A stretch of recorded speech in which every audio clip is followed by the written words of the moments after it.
अस्सलाम वालेकुम सर।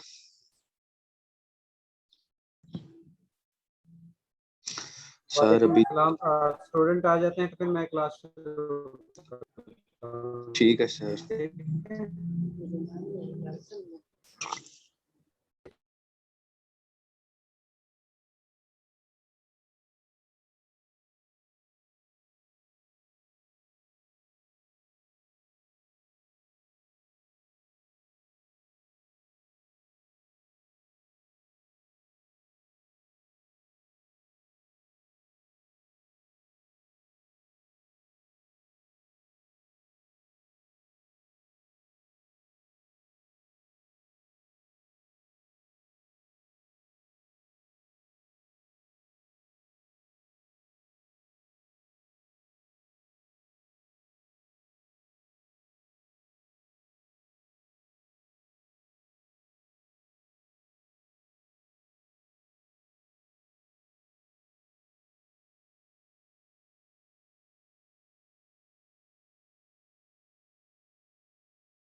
अस्सलाम वालेकुम सर।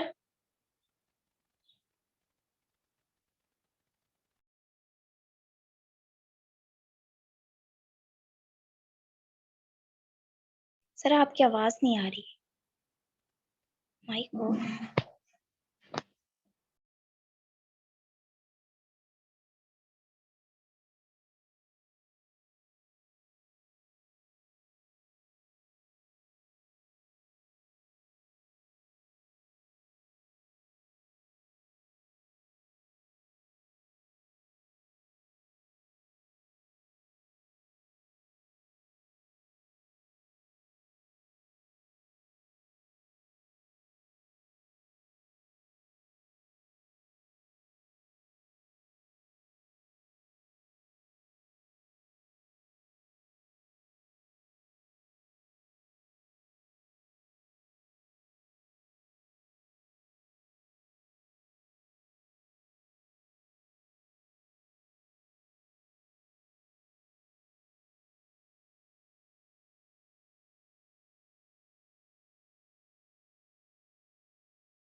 सर आपकी आवाज नहीं आ रही। काइंडली सब स्टूडेंट आ चुके हैं, अटेंडेंस लगा लें सर। क्यों अटेंडेंस ही लगवानी है बस?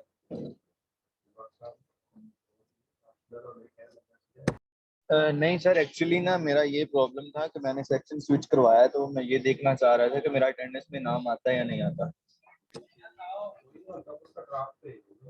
ठीक है, मैं अभी अटेंडेंस लगा देता हूँ और सभी को नाम भी शो हो जाता है कि जो भी यानी कि सेक्शन में है और कौन स्टूडेंट जी इस सर, सेक्शन बहुत में नहीं है। शुक्रिया सर, बहुत शुक्रिया।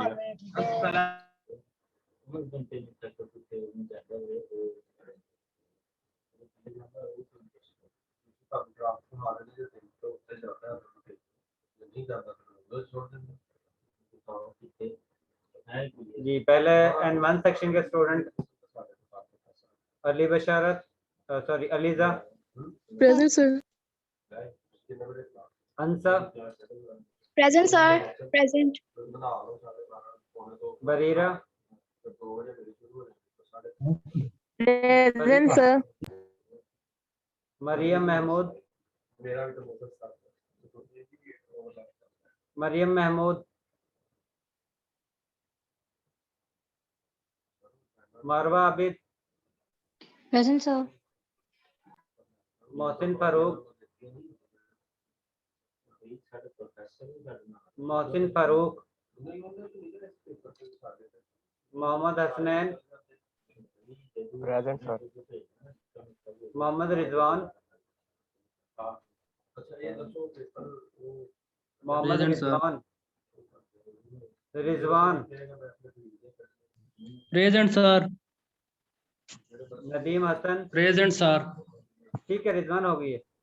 नदीम हसन, नदीम हसन ओके नदीम अटेंडेंस हो गई आपकी। Present sir. Nimra Khalil, Present, sir. रमला मजर, Present, sir. सबा, Present, sir. तस्कीन, Present, sir. ये इस सेक्शन में एक मरियम महमूद एब्सेंट है और मोहसिन फारूक एब्सेंट है, बाकी स्टूडेंट जो हैं वो प्रेजेंट है। इसके बाद दूसरा सेक्शन जो है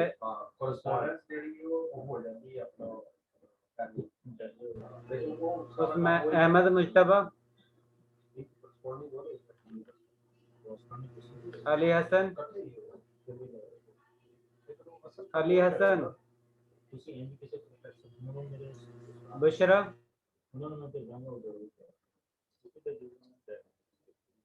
फरिया शफीक,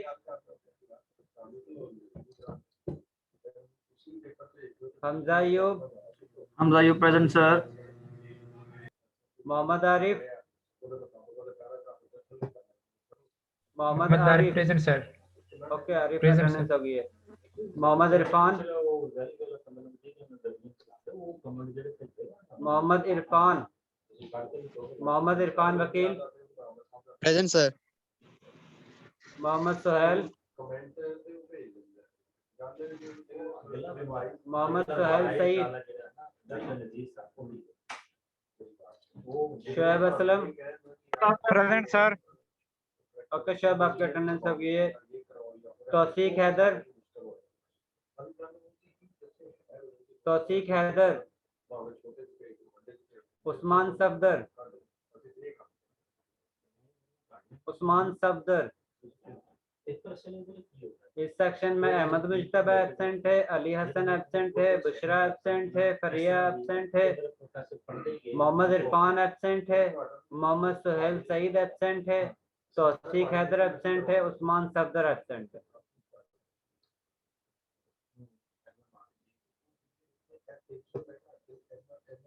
आज आप लोगों ने एक्सपेरिमेंट नंबर 3 करना है और एक्सपेरिमेंट नंबर 3 जो है वो बिल्कुल सेम इसी तरह है जिस तरह आप लोगों का एक्सपेरिमेंट नंबर 2 था। एक्सपेरिमेंट नंबर 3 और एक्सपेरिमेंट नंबर 2 में जस्ट जो इंडिकेट करता है कि आपके पास रिएक्शन हुआ है या नहीं, जिसको हम इंडिकेटर कहते हैं। लास्ट एक्सपेरिमेंट में जिसमें आप लोगों ने सल्फ्यूरिक एसिड को KOH के साथ टाइट्रेट करवाया था, उसमें आप लोगों ने फिनोल्फथालीन इंडिकेटर यूज किया था। लेकिन आज का जो एक्सपेरिमेंट है इसमें आप लोगों ने pH मीटर को यूज करना है। बाकी एडिशन जो है वो बिल्कुल सेम एसिड बेस की है। जस्ट आप लोगों ने जो इंडिकेटर के तौर पर जिससे इंडिकेशन करनी है कि रिएक्शन आप लोगों का हो रहा है या नहीं हो रहा और किस कंसंट्रेशन पर एसिड और बेस की कंसंट्रेशन इक्वल हो रही है, उसके जरिए हम उसकी इंडिकेशन जो है वो हम pH मीटर की मदद से करते हैं। यानी कि pH मीटर के जरिए हमें ये इंडिकेट हो जाता है कि आप लोगों का ये रिएक्शन कंप्लीट हुआ है या नहीं हुआ। इसका मतलब है कि पहले एक्सपेरिमेंट और इस एक्सपेरिमेंट में जस्ट इस चीज का डिफरेंस है कि आप लोग जो रिएक्शन के आइडेंटिफिकेशन करते हो, लास्ट एक्सपेरिमेंट में आप लोग इंडिकेटर यूज करते थे और आज के जो एक्सपेरिमेंट है इसमें आप लोगों ने pH मीटर यूज करना। आज का जो एक्सपेरिमेंट है इसमें आप लोगों ने बेस के साथ, स्ट्रॉन्ग बेस के साथ वीक एसिड और स्ट्रॉन्ग एसिड को मिक्स अप करके फिर चेक करना है कि रिएक्शन पर क्या इफेक्ट होता है। एक आप लोगों ने ये पढ़ा था बफर सॉल्यूशन। अंसा याकूब, अंसा याकूब, जी सर। बफर सॉल्यूशन कैसा सॉल्यूशन होता है?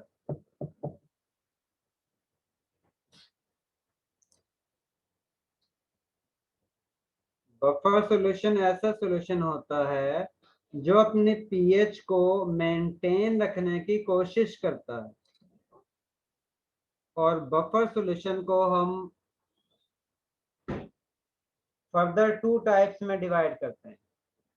एक को हम कहते हैं एसिडिक बफर सॉल्यूशन और दूसरे को हम कहते हैं बेसिक बफर सॉल्यूशन। यानी कि आपके पास बफर सॉल्यूशन जो है हम इसको BF से शो कर रहे हैं। BF यानी कि बफर सॉल्यूशन। ऐसा बफर सॉल्यूशन जो अपने ऐसा सॉल्यूशन जो अपने pH को मेंटेन रखने की कोशिश करता है उसको हम बफर सॉल्यूशन कहते हैं। और इस बफर सॉल्यूशन को हम फर्दर 2 टाइप्स में डिवाइड करते हैं।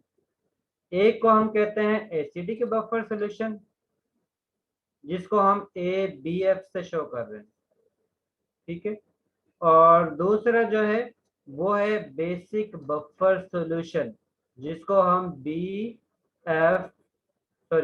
BBF से शो कर रहे हैं, यानी कि बेसिक बफर सॉल्यूशन BSS, ठीक है। अब आप लोगों के पास जो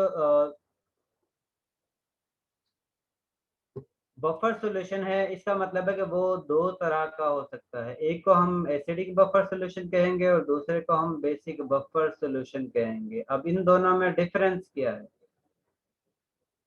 यानी कि एसिडिक बफर सॉल्यूशन, जी अलीजा। एसिडिक की सर 7 से लेस होगी pH. Aliza, Azila, sorry. Sir तो बफर सॉल्यूशन जो होते हैं वो पीएच और पीओएच को भी मेंटेन करते हैं ना? उसमें वीक एसिड और उसके साथ सर कंजुगेट बेस होगा। बिल्कुल सेम है। जब भी हम बफर सॉल्यूशन ऐसा सॉल्यूशन होता है जिसकी वजह से पीएच और पीओएच की जो वैल्यू है वो चेंज नहीं होती। अगर होती है तो बिल्कुल स्लाइटली चेंज आता है, इससे ज्यादा उसमें चेंज नहीं आता है। अब हम 2 तरह से बफर सॉल्यूशन बनाते हैं। ये कहते हैं कि हम बफर सॉल्यूशन के फर्दर जो है वो 2 टाइप्स हैं। एक को हम एसिडिक बफर सॉल्यूशन कहते हैं और एक को हम बेसिक बफर सॉल्यूशन कहते हैं। एसिडिक बफर सॉल्यूशन ऐसा बफर सॉल्यूशन होगा जिसकी पीएच वैल्यू लेस देन 7 होगी। और बेसिक बफर सॉल्यूशन ऐसा सॉल्यूशन होगा जिसकी पीएच वैल्यू ग्रेटर देन 7 होगी। इसका मतलब है कि एसिडिक बफर सॉल्यूशन की पीएच वैल्यू जो है वो लेस देन 7 होगी और बेसिक बफर सॉल्यूशन की जो पीएच वैल्यू है वो ग्रेटर देन 7 होगी। यानी कि इसकी वैल्यू जो है वो लेस देन 7 होगी पीएच वैल्यू, ठीक है। और जो दूसरा बफर सॉल्यूशन बनाते हो इसमें आप लोगों के पास पीएच वैल्यू जो है वो ग्रेटर देन 7 होगी। यानी कि 7 पीएच से ग्रेटर जो बफर सॉल्यूशन की वैल्यू होगी उसको हम बेसिक बफर सॉल्यूशन कहेंगे और अगर उसकी पीएच वैल्यू लेस देन 7 है तो इसका मतलब है कि बेसिक बफर सॉल्यूशन है। और बफर सॉल्यूशन को जब भी हम बनाएंगे, अगर हम एसिडिक बफर सॉल्यूशन बना रहे हैं तो उस कंडीशन में हम वीक एसिड और उसके स्ट्रॉन्ग कॉन्जुगेट बेस को मिक्स अप करते हैं। जिस तरह अगर आप लोग इसकी एग्जांपल आती है एसिटिक एसिड और सोडियम एसीटेट। यहाँ पर आप लोगों के पास एसिटिक एसिड जो है वो वीक एसिड है और सोडियम एसीटेट जो है वो इसके स्ट्रॉन्ग कॉन्जुगेट बेस है। इसका मतलब है कि वीक एसिड को स्ट्रॉन्ग बेस के साथ रिएक्शन करवाते हैं तो उस कंडीशन में हमारे पास बफर सॉल्यूशन बनता है, ठीक है। इसी तरह बेसिक बफर सॉल्यूशन की जो एग्जांपल है वो अमोनियम हाइड्रोक्साइड या अमोनिया प्लस अमोनियम क्लोराइड, ठीक है। इसकी एग्जांपल जो है वो अमोनियम हाइड्रोक्साइड। अब अमोनियम हाइड्रोक्साइड जो है वो वीक बेस है, सॉरी 4OH, और इसके साथ जो है अमोनियम क्लोराइड या अमोनियम आयन।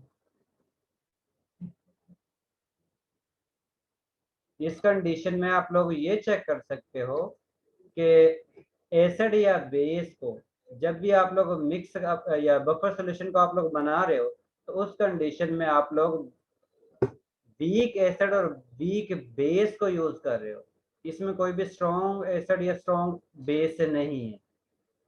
इसका मतलब है कि जब भी आप लोगों ने बफर सॉल्यूशन बनाना है तो उस दौरान आप लोगों ने वीक एसिड और वीक या वीक बेस को उसका स्ट्रॉन्ग कॉन्जुगेट एसिड या स्ट्रॉन्ग कॉन्जुगेट बेस के साथ मिक्स अप करना है। उसके रिजल्ट में हमारे पास बफर सॉल्यूशन बनेगा।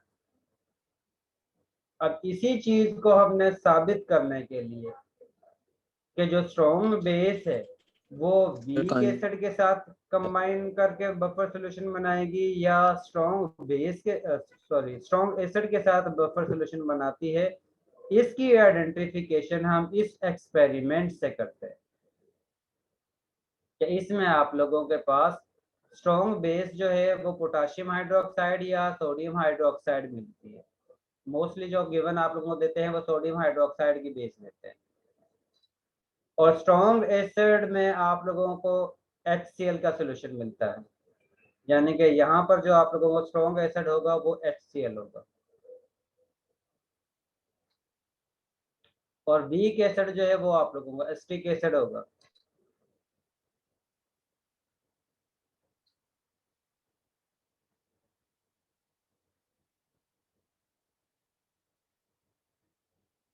और यहाँ पर आप लोगों के पास जो बेस है वो आप लोगों के पास सोडियम हाइड्रोक्साइड की होगी। ये एक्सपेरिमेंट जो है बड़ा ही आसान है। इसमें जस्ट आप लोगों के पास सबसे पहले जो है सोडियम हाइड्रोक्साइड के बेसिक सॉल्यूशन लेना होता है 50 ml या 100 ml भी ले सकते हो। अगर 50 ml लेते हो तो उस कंडीशन में रीडिंग जो है वो जल्दी से आ जाती है, अगर 100 ml लेते हो तो उस कंडीशन में रीडिंग जो है वो देर से आती है। इसीलिए आप लोगों ने जिस वक्त परफॉर्मेंस करनी है तो आप लोगों ने सोडियम हाइड्रोक्साइड का सॉल्यूशन जो है वो 50 ml लेना है बीकर के अंदर। उसके बाद आप लोगों को pH मीटर मिलेगा, उस pH मीटर के ग्लासेस वाला जो साइड होगी वो आप लोगों ने सॉल्यूशन के अंदर डिप करनी है। और किस तरह डिप करनी है इसके बाद मैंने आप लोगों को एक वीडियो दिखानी है जिसमें ये शो किया होगा कि आप लोगों ने जस्ट ग्लासेस वाला साइड जो है वो डिप करेंगे तो आप लोगों के पास रीडिंग हासिल होगी। जिस वक्त आप लोग इनिशियली उसको डिप करते हो तो उस कंडीशन में आप लोगों के पास रीडिंग जो है वो वेरी करेगी कि जिस तरह सपोज पहले रीडिंग जो है वो 4 आई है, उसके बाद 4.9 आई है, फिर 4.3, 4.2 वगैरह वगैरह इस तरह चेंज कर रही होगी। तो आप लोगों ने वो रीडिंग नोट करनी है जिस वक्त तक रीडिंग चेंज ना हो, यानी कि उसको उसमें रखकर सॉल्यूशन के अंदर रखना है ग्लास रॉड को, और उसके बाद आप लोगों ने ये चेक करना है कि जिस वक्त रीडिंग जो है स्टे करेगी और वो रीडिंग आप लोगों ने नोट कर लेनी। उसके बाद आप लोगों ने ग्लास वाली साइड जो है उसको निकालना है बाहर, उसको अच्छी तरह से वाटर से वॉश करना है, और वॉश करने के बाद जो आप लोगों के पास 50 ml सोडियम हाइड्रोक्साइड का सॉल्यूशन है इसमें आप लोगों ने 10 ml HCl का सॉल्यूशन ऐड करना है, सॉरी 5 ml। ये जो अमाउंट है वो आप लोग इसकी एसिड की ऐड करते जाना है, और उस कंडीशन में जो भी आपके पास रीडिंग आएगी इनिशियल प्योर फॉर्म में जिस वक्त रीडिंग आई है वो आप लोगों ने यहाँ पर लिख देना है। उसके बाद आप लोगों ने 5 ml जो है सोडियम HCl का सॉल्यूशन सोडियम हाइड्रोक्साइड के सॉल्यूशन में ऐड करना है, और उसके बाद फिर pH मीटर की मदद से रीडिंग नोट कर लेनी है, और जो भी रीडिंग हासिल होगी वो आप लोगों ने यहाँ पर पुट कर देनी है। उसके बाद फिर आप लोगों ने रॉड को अच्छी तरह से वॉश करना है डिस्टिल वाटर से। वॉश करने के बाद आप लोगों ने HCl का 5 ml मजीद इस सॉल्यूशन के अंदर ऐड करना है, और फिर आप लोगों ने रीडिंग लेना है। इसी तरह कंटिन्यूअसली आप लोगों ने 5 ml HCl का सॉल्यूशन सोडियम हाइड्रोक्साइड के सॉल्यूशन में ऐड करते जाना है, और जो रीडिंग आप लोगों के पास pH मीटर से रीडिंग हासिल होगी वो आप लोगों ने इस टेबल में वैल्यू पुट कर देनी है। फिर इसी तरह आप लोगों ने सोडियम हाइड्रोक्साइड का प्योर 50% सॉल्यूशन लेना है, 50 ml सॉल्यूशन लेना है, और उसमें 5 ml जो है वो एसिटिक एसिड का सॉल्यूशन ऐड करना है, और जिस वक्त आप लोग ऐड करते जाओगे तो आप लोगों के पास इसकी भी डिफरेंट रीडिंग जो है वो हासिल होती जाएंगी और वो आप लोगों ने इस टेबल में फिल करना है जिस वक्त आप लोगों के पास जो भी रीडिंग हासिल हो। जिस वक्त आप लोगों के पास ये रीडिंग हासिल होगी तो इस रीडिंग की मदद से आप लोगों ने बाद में ग्राफ ड्रा करना है। जिस वक्त आप लोग ग्राफ ड्रा करते हो तो आपके पास दो ग्राफ हासिल होंगे, एक ये वाला ग्राफ हासिल होगा और दूसरा इस जैसा ग्राफ हासिल होगा, लेकिन रीडिंग में डिफरेंस होगा कि यहाँ पर जो आप लोगों के पास रीडिंग जो है वो इस तरह शो हो रही है, पहले यहाँ से इंक्रीज, उसके बाद फिर ये सॉरी कांस्टेंट है, उसके बाद इंक्रीज है, फिर ये जो कांस्टेंट ले आती है। आप लोगों के पास ग्राफ जो है वो इस नेचर का शो होगा, इस तरह, यानी कि आप लोगों को इसके अपोजिट डायरेक्शन से रीडिंग जो है वो ग्राफ में शो होंगी। अब इस ग्राफ में और पहले वाले ग्राफ में कुछ डिफरेंस है। अब वो क्या डिफरेंस है ये देखें, इस ग्राफ में ये पीक हाइट जो है वो ज्यादा है, यानी कि कांस्टेंट वैल्यू जिसमें स्पीड के साथ वैल्यू चेंज होती है वो रीजन ज्यादा लॉन्ग है, और इसके साथ ये वाली वैल्यू ऑलमोस्ट जो है वो कांस्टेंट है, यानी कि इसमें वेरिएशन नहीं आ रहा। उसके बाद ये वाली वैल्यू भी ऑलमोस्ट जो है वो कांस्टेंट हो रही है। लेकिन जिस वक्त हम दूसरे ग्राफ को चेक करते हैं तो उसमें इससे डिफरेंट वैल्यू हासिल होती है। ये देखें, अब इसमें पहले जो है स्लाइटली इंक्रीज होती है रैपिडली, उसके बाद कांस्टेंट होना शुरू हो जाती हैं, यानी कि स्लाइटली वेरिएशन आता है ये रीजन जो है। उसके बाद फिर यानी कि थोड़ी सी इंक्रीज होती है और उसके बाद फिर दोबारा से कांस्टेंट होना शुरू हो जाती है। अब ये जो रीजन है जिसकी वजह से ये आपके पास ग्राफ डिफरेंट पीक अपीयर होती है, ये वाला रीजन, और लास्ट में बाद में जो रीडिंग आएगी उसमें रीजन जो है ये वो वाला रीजन होगा जिस दौरान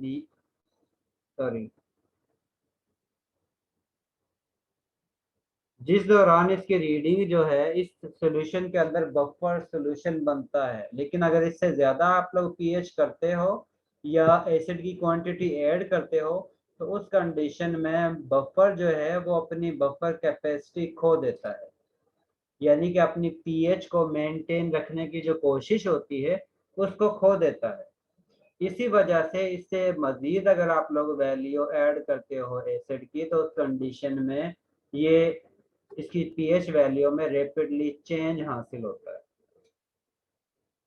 क्योंकि आप लोगों ने ये भी पढ़ा है कि बफर सॉल्यूशन जो होता है उसकी एक लिमिट होती है जिस लिमिट के अंदर वो अपनी पीएच को मेंटेन रखता है। अगर पीएच वैल्यू उससे ज्यादा होती है तो उस कंडीशन में बफर एक्शन जो है जिसकी वजह से वो अपनी पीएच को मेंटेन रखता है वो अपनी पीएच को मेंटेन नहीं रख पाता। ठीक है, अब पहले में ये वाली कर्व इस तरह हासिल नहीं हुई है लेकिन सेकंड में हासिल हुई है। अब ये चीज ये इंडिकेट कर रही है कि जिस वक्त आप लोग स्ट्रॉन्ग बेस को वीक एसिड के साथ मिक्सअप करते हो तो उसी वक्त आप लोगों के पास बफर सॉल्यूशन बनता है, और जिस वक्त आप लोग स्ट्रॉन्ग बेस को स्ट्रॉन्ग एसिड के साथ मिक्सअप करते हो तो उस कंडीशन में आप लोगों के पास बफर सॉल्यूशन नहीं बनता है। ठीक है, और आप लोगों ने यहाँ से इक्विवेलेंस पॉइंट कैलकुलेट करना है। इक्विवेलेंस पॉइंट वो होगा जिस वक्त आप लोगों के पास ये स्ट्रेट लाइन जो हासिल होती है जो इंडिकेट करती है कि आप लोगों के पास यहाँ से वैल्यू जो है वो रैपिडली चेंज हो रही है। जी अलीजा।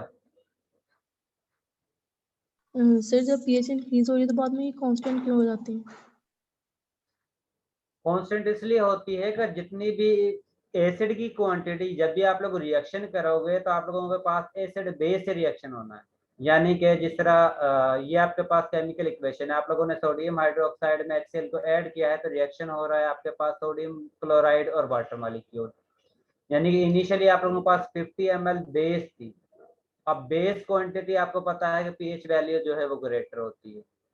अब उसमें अगर आप लोग एसिड ऐड करना शुरू कर देते हो तो उस कंडीशन में ये एसिड की अमाउंट जो है वो सोडियम हाइड्रोक्साइड के साथ रिएक्शन शुरू कर देती है, और जिस वक्त इसके साथ रिएक्शन शुरू करेगी तो उस कंडीशन में आप लोगों के पास सोडियम क्लोराइड और वाटर बनेगा। इसका मतलब है कि सोडियम हाइड्रोक्साइड की अमाउंट में से कुछ अमाउंट जो है वो HCl के साथ रिएक्शन करना शुरू कर देती है और उसी वजह से आपके पास वैल्यू जो है वो डिक्रीज होना शुरू हो जाती है। अब डिक्रीज इसलिए होती है कि अगर इसमें जो है आप लोगों पहले यूज किया है 1 मोल, तो इसके सपोज सोडियम हाइड्रोक्साइड के जो हैं वो 100 मोल्स हैं। अब आप लोगों ने इसके अंदर ऐड किया है 1 मोल HCl। अब 1 मोल HCl ने सिर्फ 1 मोल सोडियम हाइड्रोक्साइड के साथ रिएक्शन करना है, बाकी 99 मोल सोडियम हाइड्रोक्साइड के उस सॉल्यूशन के अंदर मौजूद रहेंगे।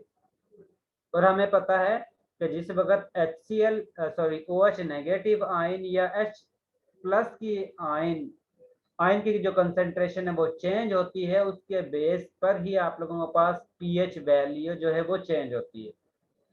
अब इसकी कंसंट्रेशन बेसिकली डिक्रीज हो रही है। अगर आप लोग ऐड करते हो 5 मोल HCl, इसका मतलब है कि 100 मोल सोडियम हाइड्रोक्साइड में से 5 मोल HCl के साथ रिएक्शन करेंगे, बाकी 95 मोल जो है वो सोडियम हाइड्रोक्साइड के एज इट इज बच जाएंगे। इसके बाद फिर मजीद आप लोग इसके 10 ml ऐड करोगे तो उस कंडीशन में 100 में से 10 ने रिएक्शन करना है और उसके बाद बाकी जो है वो 90 बच जाएंगे। और एक स्टेज ऐसी आएगी जिस वक्त आप लोगों ने 100 मोल सोडियम हाइड्रोक्साइड के ऐड किए हैं तो 100 मोल ही आप लोगों के HCl के होंगे। अब HCl के दोनों की कंसंट्रेशन सेम हो चुकी है, तो उस कंडीशन में इसकी pH ऑलमोस्ट 7 के राउंड अबाउट आपके पास हासिल होगी, क्योंकि उस कंडीशन में आप लोगों के पास सोडियम क्लोराइड होगा और वाटर होगा। और आप लोगों को पता है वाटर जो है वो न्यूट्रल है, सोडियम क्लोराइड जो है वो साल्ट है, और साल्ट के यानी कि pH पर कोई अफेक्ट नहीं होता। अफेक्ट होता है लेकिन यहाँ पर जो है इसका कोई अफेक्ट नहीं होगा। ठीक है, इसका मतलब है कि पहले रीडिंग जो है वो सपोज 14 थी pH, अब OH नेगेटिव आयन की कंसंट्रेशन डिक्रीज होती जा रही है, तो इसका मतलब है pH वैल्यू भी डिक्रीज होती जाएगी। सपोज पहले 14 थी, फिर 13 हो गई, उसके बाद फिर 12 हो गई, फिर 11 हो गई, उसके बाद जो है 7 पर आ गई है। अब 7 के बाद आप लोग मजीद HCl ऐड करते हो, तो इसका मतलब है कि उसका रिएक्शन सोडियम हाइड्रोक्साइड के साथ कोई नहीं होगा। ठीक है, अब नहीं होगा तो इसका मतलब है कि HCl की अमाउंट ही है, टोटल की अमाउंट जो है वो H प्लस आयन यानी कि हाइड्रोनियम आयन की वजह से आपके पास pH वैल्यू हासिल होगी। और उसकी भी एक लिमिट होती है जिसको हम आसानी से मेजर कर सकते हैं, क्योंकि ये वेरिएशन तो उस वक्त हमारे पास पीक में वेरिएशन हासिल होगा जिस वक्त इन दोनों का रिएक्शन होगा। जिस वक्त एक चीज टोटली कंज्यूम हो जाएगी और ये चीज हमारे पास सिर्फ HCl ही बचेगी, तो उसका तो कांस्टेंट वैल्यू ही हासिल होगी और उसी वजह से उसमें आप लोगों के पास वैल्यू में चेंज हासिल नहीं होगा। ठीक है जी सर। इसीलिए हमारे पास इनिशियली और लास्ट में ऑलमोस्ट कांस्टेंट वैल्यू हासिल होती है, क्योंकि वहां पर हमारे पास टोटल या तो एसिडिक कंसंट्रेशन है या सिर्फ बेस की कंसंट्रेशन है, इसके अलावा हमारे पास और कोई कंसंट्रेशन मौजूद नहीं है। अब जिस वक्त इन दोनों की कंसंट्रेशन इक्वल होती है उस पॉइंट को हम इक्विवेलेंस पॉइंट कहते हैं और उसको हम ग्राफ की मदद से कैलकुलेट करते हैं। जिस तरह ये आप लोगों के पास ये इक्विवेलेंस पॉइंट हासिल हुआ है, ये वाला, और इस इक्विवेलेंस पॉइंट पर जो वॉल्यूम यूज होगा एसिटिक एसिड का, उसको हम इस इक्वेशन में पुट करते हैं, क्योंकि हमारे पास नॉर्मेलिटी फाइंड आउट करने का यही फार्मूला है N1 V1 is equal to N2 V2। अब सोडियम हाइड्रोक्साइड की नॉर्मेलिटी हमारे पास गिवन होती है और इसका वॉल्यूम हमारे पास वही नाउन है कि कितना वॉल्यूम आप लोगों ने इसमें 50 ml ऐड किया हुआ है। इसके बाद मजीद मोलैरिटी आप लोगों ने एसिटिक एसिड की या HCl की फाइंड आउट करनी है, जिस नॉर्मेलिटी या कंसंट्रेशन पर दोनों की अमाउंट इक्वल होती है, क्योंकि हमने इक्विवेलेंस पॉइंट के रेफरेंस से इसका वॉल्यूम नोट करना होता है। और ये इक्विवेलेंस पॉइंट जो है वो शो करता है कि वो कौन सी वैल्यू है वॉल्यूम की एसिटिक एसिड की जिस वक्त सोडियम हाइड्रोक्साइड और एसिटिक एसिड की कंसंट्रेशन इक्वल हुई है, जिस कंडीशन में आप लोगों के पास न्यूट्रल रिएक्शन बना है, यानी कि जितनी अमाउंट HCl की थी या एसिटिक एसिड की थी उसने टोटल सोडियम हाइड्रोक्साइड के साथ रिएक्शन कर लिया। और उसके लिए यहाँ पर हम जो भी ग्राफ की मदद से वॉल्यूम हासिल होता है उस वैल्यू को हम यहाँ पर पुट कर देते हैं। उसके बाद ये हमने फाइंड आउट करनी होती है, ये वॉल्यूम भी हमारे पास नाउन है, ये वॉल्यूम पे हमारे पास नाउन है, ये वैल्यू हमारे पास ग्राफ की मदद से हासिल होती है, N2 हमने कैलकुलेट करना होता है। इसको जस्ट इस वॉल्यूम को इस वैल्यू से डिवाइड करेंगे तो हमारे पास N की वैल्यू हासिल हो जाएगी, यानी कि एसिड की कंसंट्रेशन जो है वो हासिल हो जाएगी। जी अलीजा सर ये ग्राफ से कैसे पता चला ये इक्विवेलेंस पॉइंट है? समझ नहीं आ रही है, तो सारी स्ट्रेट लाइन है ना। आप लोग जिस तरह लेंथ मेजर करते हो ना, तो आपके पास 10 मीटर की लेंथ है या सपोज 9 मीटर की लेंथ है, तो उसका हाफ पॉइंट पर हम लेंथ को मेजर करते हैं, यानी कि उसका मिड पॉइंट। आप लोगों ने यहाँ से लेकर और नीचे तक ये जो पॉइंट है यहाँ से लेकर यहाँ तक आप लोगों ने लेंथ मेजर कर लेनी है। उसके बाद जो उसका मिड पॉइंट बनेगा वो आप लोगों का इक्विवेलेंस पॉइंट होगा। ठीक है, क्योंकि यहाँ पर ही स्पीड के साथ वैल्यू चेंज हो रही है ना, हमने उस वैल्यू को उस लेंथ को मेजर करना होता है जहाँ पर स्पीड के साथ वैल्यू चेंज होगी, क्योंकि वहां पर ही इंडिकेशन होगी कि आप लोगों का जो है इक्विवेलेंस पॉइंट इस पर ही हासिल हो रहा है। अब जिस तरह इस ग्राफ में आपके पास जो हासिल हो रहा है वो ये है, और इसमें आप लोगों ने यहाँ से लेकर यहाँ तक इसकी लेंथ को मेजर करना है और उसके बाद उसका मिड पॉइंट ले लेना, या ये भी कह सकते हो इस वैल्यू और इस वैल्यू को दोनों को सम करो और 2 से डिवाइड कर दो तो वो इक्विवेलेंस पॉइंट के इक्वल आ जाएगी। ठीक है, और उसकी मदद से आप लोगों ने इस फार्मूले में वैल्यू को पुट करना है और उसकी मदद से आप लोगों ने नॉर्मेलिटी जो है वो फाइंड आउट कर ले, और वही नॉर्मेलिटी इंडिकेट करेगी कि किस वैल्यू पर नॉर्मेलिटी पर एसिड और बेस की कंसंट्रेशन इक्वल हुई है। ये चीज क्लियर है? Yes sir. इसके बाद मैं आप लोगों को एक वीडियो दिखाता हूँ कि जिसमें आप लोगों को ये दिखाया है कि पीएच मीटर को यूज किस तरह करते हैं। ठीक है,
और पीएच मीटर को उन रिएक्शन के लिए हम करते हैं कि जिसके जरिए हमें कलर की वेरिएशन का पता नहीं चलता है, तो उसकी बेस पर हम पीएच मीटर की मदद से मेजर करते हैं कि एसिड और बेस की कंसंट्रेशन किस वक्त इक्वल हुई है। ठीक है,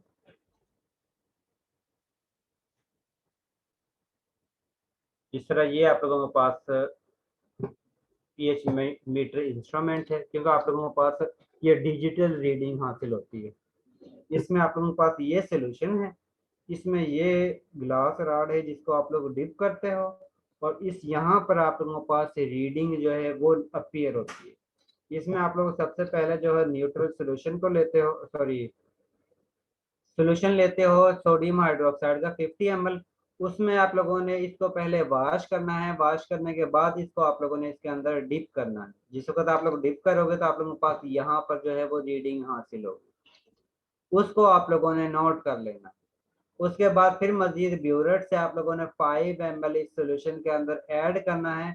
ऐड करने के बाद इसको पहले वॉश करना है। वॉश करने के बाद फिर दोबारा से इस सोल्यूशन के अंदर डिप करना है।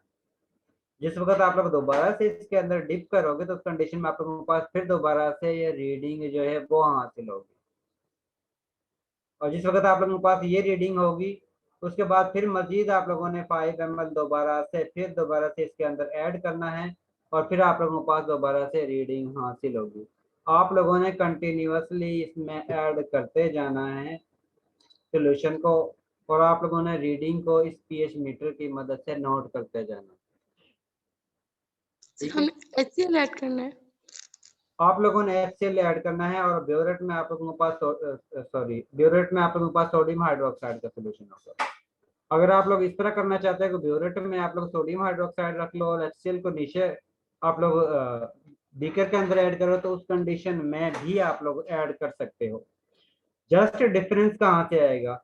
डिफरेंस जस्ट ये आएगा अगर आप लोग बीकर के अंदर बेस को ऐड करते हो और ब्यूरेट के अंदर एसिड को ऐड करते हो तो उस कंडीशन में पीएच मीटर की मदद से आप लोगों के पास इनिशियल वैल्यू कम होगी और उसके बाद ग्रेजुअली इंक्रीज होती जाएगी, क्योंकि आप लोगों के पास इनिशियली जो है वो एसिड है और एसिड की वजह से आपके पास H+ आयन आते हैं और उसमें आप लोग जिस वक्त बेस ऐड करते जाते हो तो HCl की कंसंट्रेशन कम होती जाएगी, जिसका मतलब है कि आपके पास पीएच वैल्यू जो है वो इंक्रीज होती जाएगी।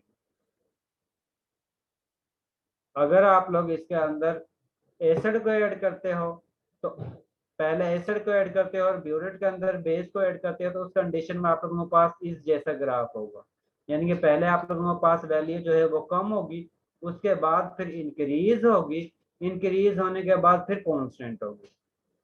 और अगर आप लोग ब्यूरेट के अंदर सोडियम हाइड्रोक्साइड को ऐड करते हो और एसिड को बीकर के अंदर बेस को ऐड करते हो और ब्यूरेट के अंदर एसिड को ऐड करते हो तो उस कंडीशन में आप लोगों के पास इस जैसा ग्राफ होगा, यानी कि पहले आप लोगों के पास वैल्यू जो है वो ज्यादा होगी, उसके बाद डिक्रीज होगी और उसके बाद फिर कांस्टेंट होगी।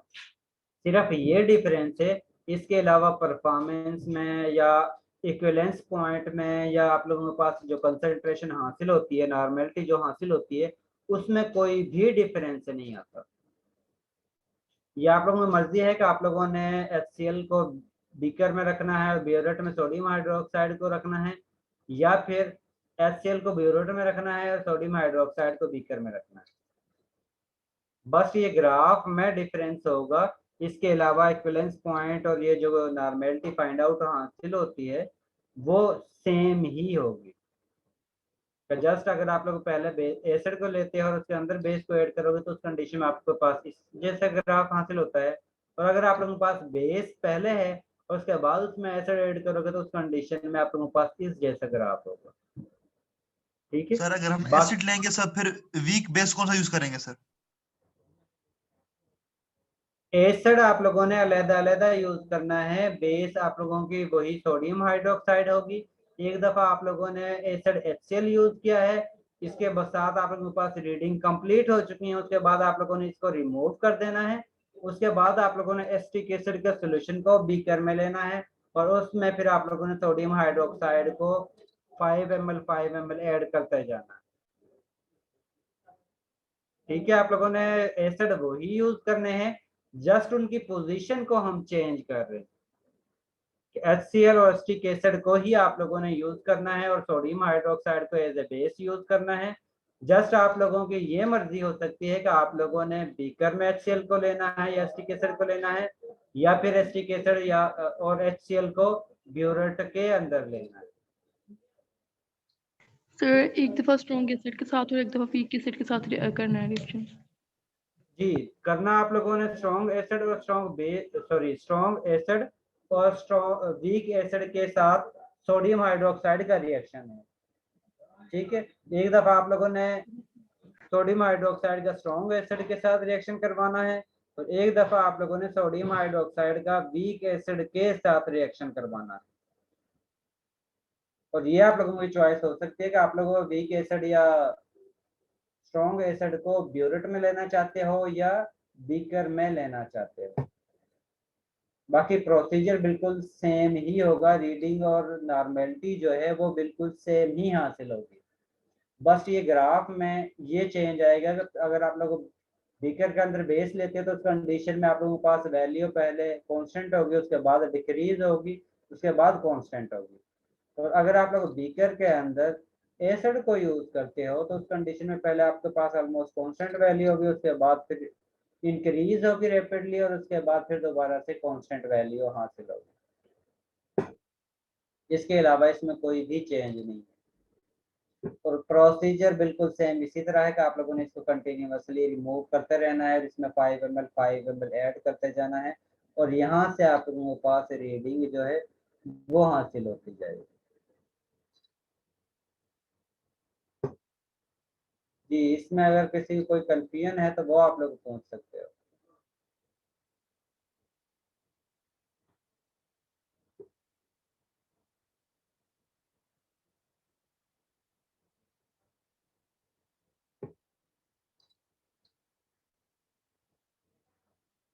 जी, किसी को कोई कंफ्यूजन नहीं है? सर ये जो बफर होता है, सॉरी सर ये जो एसिडिक बफर होता है जी, ये वीक एसिड और स्ट्रॉन्ग कॉन्जुगेट बेस से बनता है ना? जी ठीक है सर, यही कंफ्यूजन थी। और बेसिक जो होता है वो वीक बेस और स्ट्रॉन्ग कॉन्जुगेट एसिड से बनता है। एसिड से बनता है। Thank you sir. और इसकी पीएच को हम कम या ज्यादा कर सकते हैं, वो डिपेंड करता है कि एसिटिक एसिड की अमाउंट हम ज्यादा कर रहे हैं या कम यूज कर रहे हैं। ठीक है, अगर आप लोग सॉल्यूशन के अंदर एसिडिक बफर बनाना चाहते हैं और उसके अंदर आप लोग एसिटिक एसिड की कंसंट्रेशन कम यूज करते हो तो उस कंडीशन में बफर सॉल्यूशन की पीएच जो है वो कम होगी। अगर आप लोग अगर कम यूज करते हैं तो उस कंडीशन में बफर सॉल्यूशन की पीएच वैल्यू ज्यादा होगी और अगर एसिटिक एसिड की कंसंट्रेशन ज्यादा करते जाओगे तो उस कंडीशन में पीएच वैल्यू जो है बफर सॉल्यूशन की वो डिक्रीज होती जाएगी। वो डिपेंड करता है कि हमें कितनी पीएच का बफर सॉल्यूशन चाहिए, उसी हिसाब से फिर हम स्ट्रॉन्ग एसिड या वीक एसिड या वीक बेस की कंसंट्रेशन को कंट्रोल करके उसकी पीएच को एडजस्ट करते हैं कि बाद रिएक्शन में हमें पीएच जो है वो 8 रखना पड़ती है, बाद में हमें पीएच जो है वो 9 रखना पड़ती है, बाद में जो है वो 10 रखना पड़ती है। तो उस पीएच को बेसिकली हम सोडियम अमोनियम हाइड्रोक्साइड की कंसंट्रेशन को चेंज करके उस पीएच को हम एडजस्ट करते हैं। इसी तरह एसिड के लिए एसिटिक एसिड की कंसंट्रेशन को कम या ज्यादा करके उसकी पीएच को हम एडजस्ट करते हैं। जी, यहाँ तक अगर किसी की कोई कंफ्यूजन है तो वो आप लोग पूछ सकते हैं।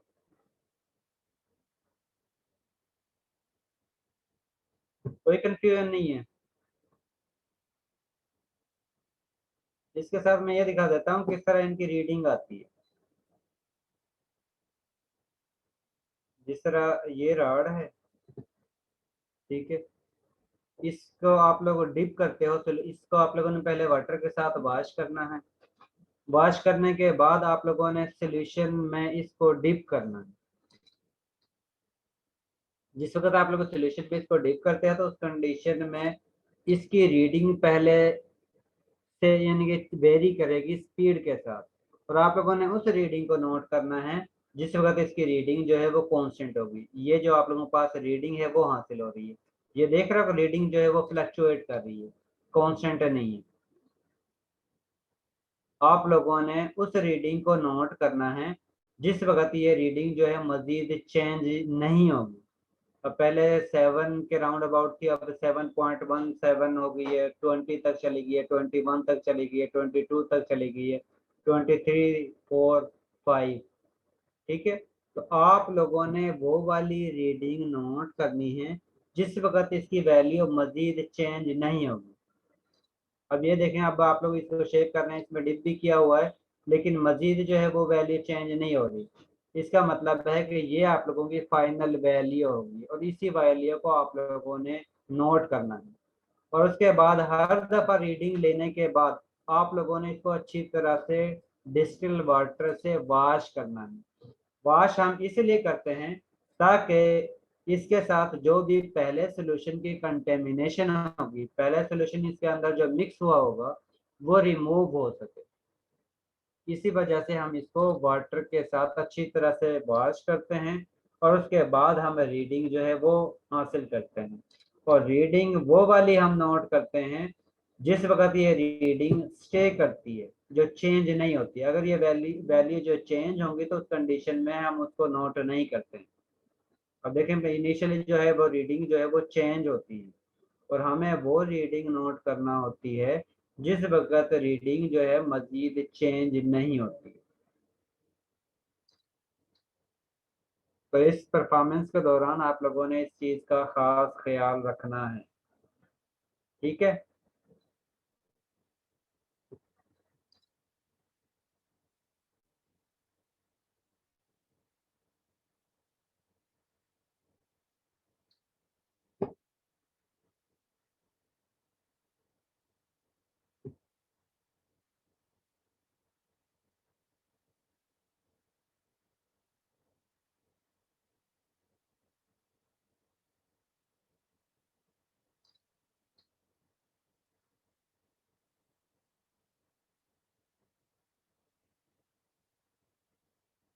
ये चीज समझ आ गई किस तरह आप लोगों ने परफॉर्म करना है, किस तरह रीडिंग आप लोगों ने हासिल करनी है।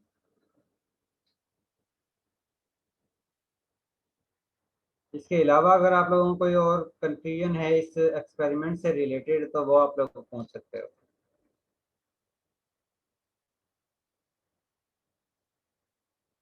जी किसी कोई कंफ्यूजन नहीं है? No sir. ठीक है, अब हम अटेंडेंस लगाते हैं उन स्टूडेंट की जो एब्सेंट थे क्लास में। अगर वो प्रेजेंट है तो अटेंडेंस लगवा सकते हैं। अहमद मुजतबा, अली हसन, बुशरा, फरिया, मोहम्मद इरफान, मोहम्मद सुहेल, तौसीक हैदर। Present sir. तौसीक हैदर आपकी अटेंडेंस हो गई है। उस्मान सफदर,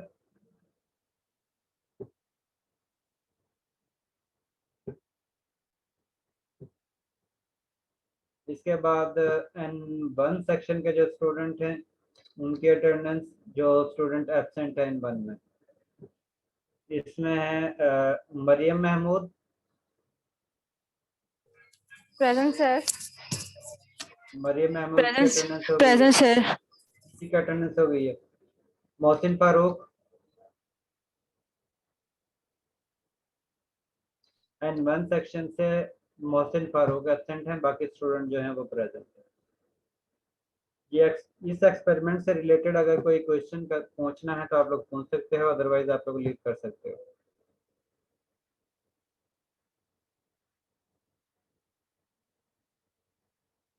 अल्लाह हाफिज।